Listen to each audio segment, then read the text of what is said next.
Švajčiarske mestečko Zermatt a jeho okolie je kolískou alpinizmu a turizmu, ktorému neodmysliteľne patrí pohľad na azda najfotogenickejšiu horu na svete, Matterhorn. My sme si však ako projekt tentokrát vybrali iné alpské štíty z tejto oblasti. Najľahšie dostupnú 4000-ku v Alpách Breithorn a najvyšší vrch Švajčiarska Duforspitze.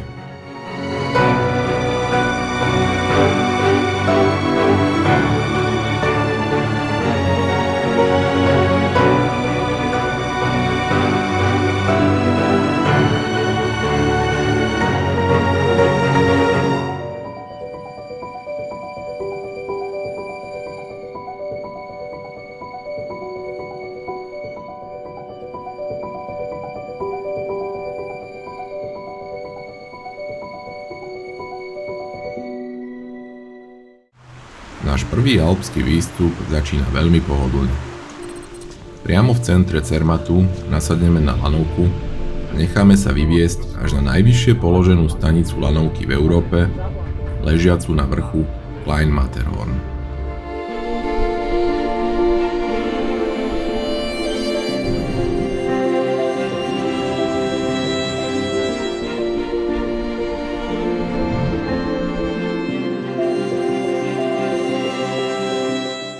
Lanovkou sme sa vyviezli do celkom úctyhodnej výšky 3883 metrov. A odtiaľto začíname výstup na údajne najjednoduchšiu 4000-ku v Alpách Breithorn. Najjednoduchšou hlavne preto, lebo od lanovky na vrchol je to iba necelých 300 výškových metrov po nenáročnom ľadovci a snehovom svahu. Za dobrého počasia je to skutočná alpinistická lahôdka.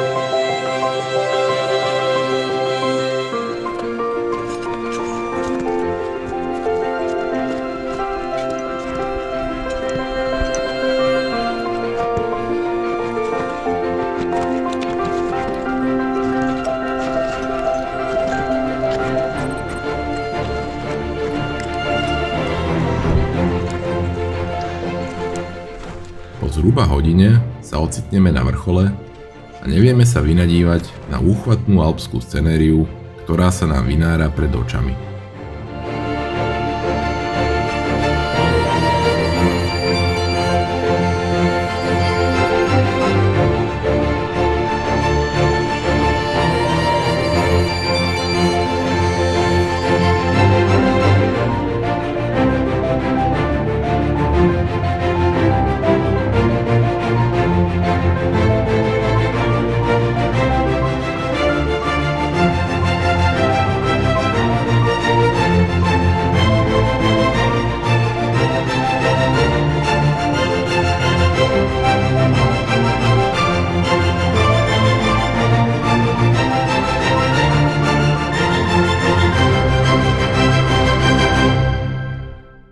Takže vrátili sme sa z Breithornu.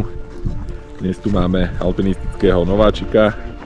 Takže Švehlo, prezrad nám, aké sú tvoje pocity z výstupu na tvoju prvú 4000-ku. Tak bolo to perfektný zážitok dneska. Počasie nám vyšlo na úplnú jednotku. Mali sme krásne jasno, videli sme do všetkých dolín.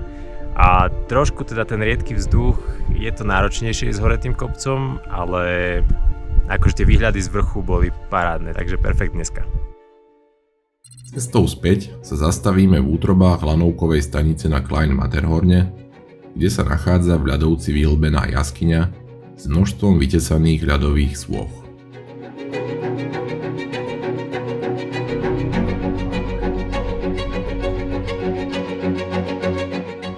Príjemným zážitkom je aj prechádzka samotným Zermattom. Okrem výhľadov na majestátny Matterhorn toto mestečko ponúka dokonale upravené ulice a promenádu s množstvom turistických obchodov. Zaujímavosťou je zákaz vstupu automobilov do mesta. Jediným povoleným dopravným prostriedkom sú tak malé elektromobily slúžiace ako taxi. Prepravu do mesta zabezpečuje vlak, ktorým sa sem dostanete z vedľajšej dediny Téš. Tam sa nachádza aj kemping, ktorý využijeme ako náš basecamp na nasledujúce dni.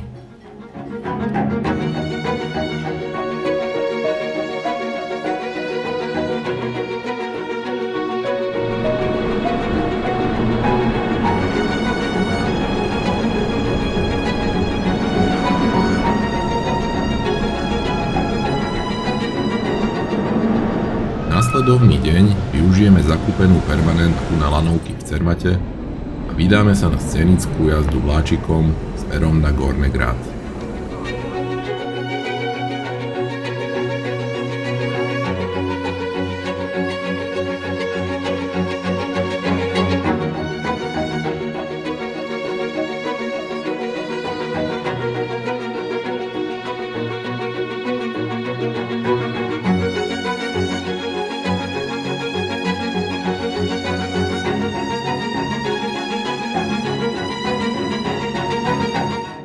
Po včerajšom úspešnom výstupe na Brighthorn sme si dnes spravili oddychový deň a vyviezli sme sa zubačkou z Cermatu až na najvyššiu stanicu Gorný Grad a odtiaľto si môžeme pekne prehliadnúť trasu na nasledovný deň smerom na chatu Monte Rosa, odkiaľ budeme pokračovať vo výstupe na najvyšší vrch Švajčiarska Duforšpice.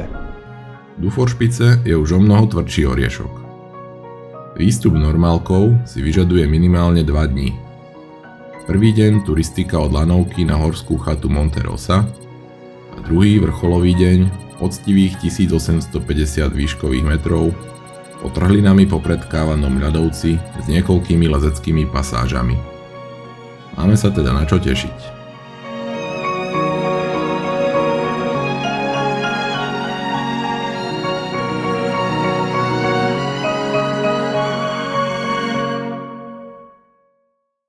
Nasledujúci deň teda vystúpime zo zubačky na stanice Rottenboden a vyberieme sa po tzv. Starej ceste po turistickej značke vedúcej na chatu Monte Rosa.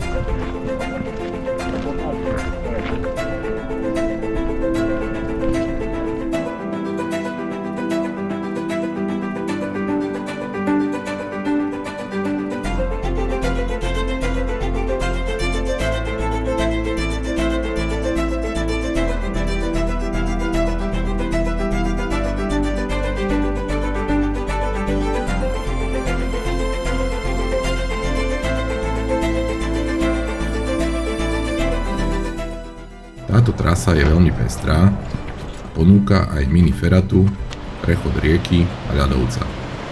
Na ľadovec treba zostúpiť skoro 500 výškových metrov, ktoré treba následne opäť nastúpať po skalnatom teréne až ku chate.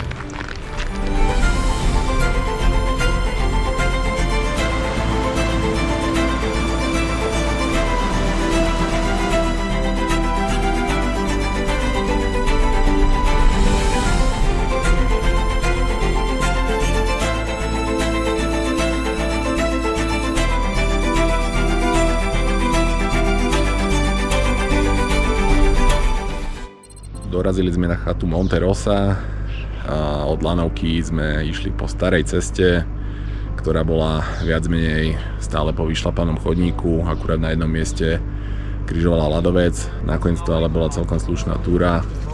Teraz ideme oddychnúť, načerpať nejaké sily, pretože zajtra nás čaká veľmi náročný deň a výstup na Duforšpice. Ubytovanie v chate je veľmi príjemné a svojim vybavením pripomína skôr horský hotel. Po večeri ešte raz dôkladne preštudujeme výstupovú trasu, pripravíme všetko potrebné a ideme spať.